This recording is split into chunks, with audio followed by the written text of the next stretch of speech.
An 11-year-old girl sat in seat 14A, clutching a small silver wing pin in her palm, when the plane's engines changed pitch in a way that made the adults around her shift uncomfortably in their seats. No one else seemed to notice how wrong that sound was, but she did. And in that moment she understood something that no child her age should ever have to face. If she stayed silent, the plane carrying 237 people might never land safely again. Her name was Mia. She was small for her age, with messy braids and scuffed sneakers, the kind of kid flight attendants smile at and then forget. But right now, at 30,000 feet somewhere over the Midwest, the cockpit had gone completely silent after both pilots became unresponsive. The flight attendant who'd just rushed past her looked pale. The usual cabin hum had thinned into something brittle. Before we go further, drop a comment below. Have you ever been in a moment where you had to choose between what was safe and what was right? And if stories like this are what you're here for, subscribe. More coming. Because what happened next on that ordinary afternoon flight would change how everyone aboard saw a child who was never supposed to matter. To everyone else on the flight from Chicago to Denver, Mia was just another quiet kid traveling alone. The flight attendant had patted her head gently when she boarded and said, "You're so good at sitting still. It's perfect for you." The woman meant it kindly, the way adults do when they think they're being encouraging.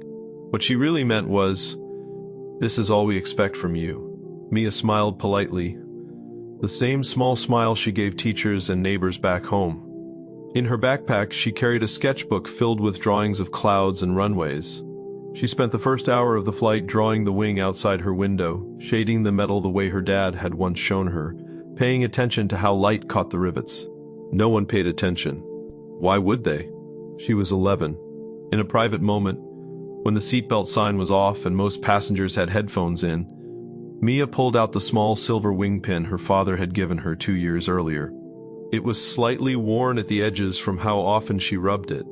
She closed her fingers around it and whispered the same words she always did when she felt the ache in her chest. "I'm still listening, Dad."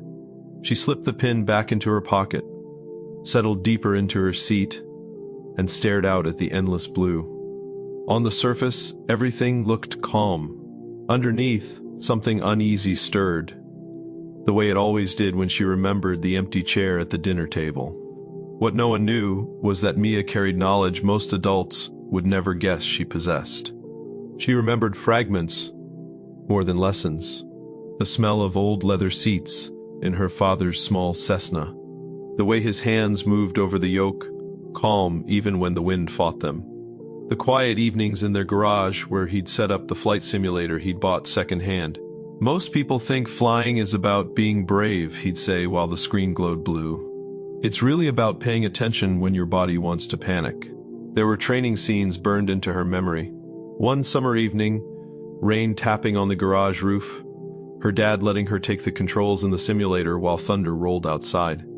Her small hands had shaken on the yoke. "When will I ever need to know this?" she'd asked, voice cracking. He'd placed his larger hand over hers, steadying it. "You'll know.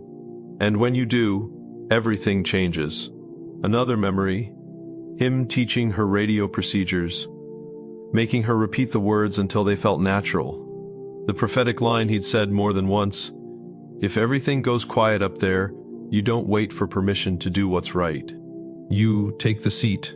He'd also told her something surprising one night while they watched planes take off from the local airport, that the autopilot on most commercial jets could hold altitude and heading for a long time, but it couldn't make decisions when things truly broke. That small fact would matter more than either of them knew. The memories faded as the plane's cabin lights flickered once. A flight attendant hurried past again, this time without smiling. The first real sign of trouble had arrived. It was late afternoon, the kind of golden light that poured through the windows and made everything feel safe. The plane cruised smoothly at 30,000 feet, a gentle hum vibrating through the seats. Outside, the clouds stretched like cotton fields under a clear blue sky. Inside, passengers read books, watched movies, or dozed. There was Mr. Hargrove in 14 degrees Celsius, a retired teacher who'd offered Mia a piece of gum earlier and told her stories about his grandchildren. Across the aisle sat Elena, a young nurse heading home after a long shift, earbuds in but one eye, always checking on the kids around her. In the back, the flight crew moved with practiced efficiency, the kind of calm that comes from doing the same thing hundreds of times. Everything felt routine, normal, safe. Mia noticed a small vibration in the floor that lasted a few seconds longer than it should have.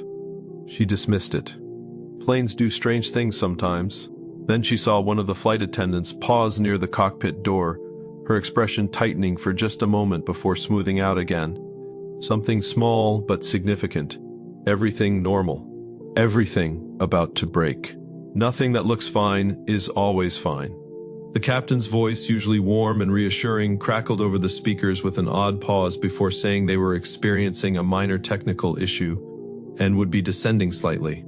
Most passengers barely looked up, but Mia heard the strain beneath the professional tone. Am I imagining this? A flight attendant emerged from the cockpit looking shaken. Standard procedure was followed, oxygen masks, calm announcements, but the second pilot's voice never came. Passengers began shifting, whispering.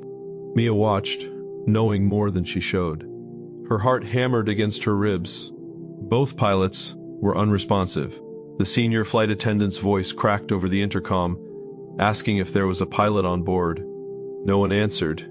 The plane began a shallow, uncontrolled drift. Pressure became visible in the white knuckles of the crew and the sudden silence that fell over the cabin. Stay invisible or reveal herself. Mia could keep clutching her silver wing pin and hope someone else stepped up. She pictured her father's empty chair, the simulator gathering dust, the promise she'd made to keep learning even after he was gone. The weight of both choices pressed on her small chest.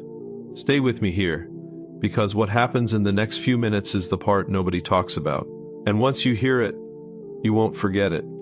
Think about what you would have done in their position. Hold that thought. We'll come back to it. Then Mia unbuckled her seatbelt, stood up, and walked toward the cockpit with steady steps that looked far too small for what they carried. The flight attendant met her at the cockpit door with gentle dismissal. Sweetheart, you need to sit back down. We're handling this. Mia's voice came out quieter than she wanted. I know how to fly. My dad taught me. Another crew member shook her head. Honey, this is serious. We need a real pilot. Their alternative, trying to reach ground control with limited response, failed catastrophically as the plane began losing altitude in a way the autopilot couldn't fully correct. Mia stepped forward. The heading is 240. You need to trim the rudder. I can see it on the panel from here. She named something specific and correct. Then she reached out and adjusted a switch most passengers wouldn't even notice, the way her father had shown her on the simulator. She asked a technical question about the transponder code that exposed the knowledge gap. The senior flight attendant stared at her for a long moment, the weight of the decision visible in her eyes. Trusting a child meant risking everything. Not trusting her meant watching 200 lives slip away. She stepped aside.